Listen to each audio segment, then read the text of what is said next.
మన బాడీలో ఒక్కొక్క ఆర్గాన్ కి డిఫరెంట్ pH వాల్యూస్ ఉంటాయి. Let me explain you. Example, stomach యొక్క pH వాల్యూ 1.5 to 3.5 అంటే ఎసిడిక్ గా ఉంటది. దీని వల్ల మన డైజెషన్ అనేది ప్రాపర్ గా జరుగుతుంది. స్మాల్ ఇంటెస్టైన్ ద్వారా 6 నుంచి 7.4 ఉంటది, అంటే స్లైట్లీ ఎసిడిక్ టు న్యూట్రల్. ఇలా ఉండడం వల్లే అక్కడ ప్రాపర్ గా ఎంజైమ్స్ వర్క్ అయ్యి న్యూట్రియంట్ అబ్జార్ప్షన్ అనేది హెల్దీగా ఉంటది. అండ్ మన బ్లడ్ pH అనేది 7.35 నుంచి 7.45 ఉంటది. It is tightly controlled by your lungs and kidneys.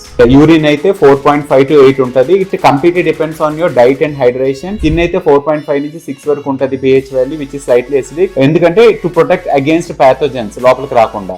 Me pH value ఈ రేంజెస్ లో ఉంటేనే మీ బాడీ లోపలికి ఏ పాథోజన్స్ రాకుండా ఉంటాయి. అండ్ డైజెషన్ అనేది ప్రాపర్ గా జరుగుతుంది, అబ్జార్ప్షన్ అనేది ప్రాపర్ గా జరుగుతుంది, మీ కిడ్నీ ఫంక్షనింగ్ అనేది ప్రాపర్ జరుగుతుంది, లివర్ ప్రాపర్ గా వర్క్ చేయగలుగుతుంది. జస్ట్ ఆల్కలిన్ ఫుడ్స్ తీసుకుంటే దీని pH వాల్యూ ఒకవేళ మారిపోతే it can lead to a condition called alkalosis or acidosis, which are life threatening condition. మరి ఆల్కలిన్ డైట్ వల్ల యూజ్ ఏం లేదా అంటే ఎస్ ఉంది. ఆల్కలిన్ డైట్ తీసుకోవడం వల్ల మీరు ప్రాపర్ గా ప్లాంట్ రిచ్ ఫుడ్స్ తీసుకుంటున్నారు, న్యూట్రియంట్ డెన్స్ ఫుడ్స్ తీసుకుంటున్నారు. And moreover in alkaline diet you need to avoid or restrict sugars and processed foods. దీని వల్ల you started eating healthy. So ఎప్పుడు కూడా మీరు క్యాలరీ డెఫిసిట్ లో ఉంటూ బ్యాలెన్స్ డైట్ ఫాలో అవుతూ మీ లైఫ్ స్టైల్ చేంజెస్ చేసుకుంటేనే మీరు వెయిట్ లాస్ అవుతారు తప్ప alkaline diet are alkaline water తీసుకుంటే మీరు వెయిట్ లాస్ అవ్వరు. Stay healthy.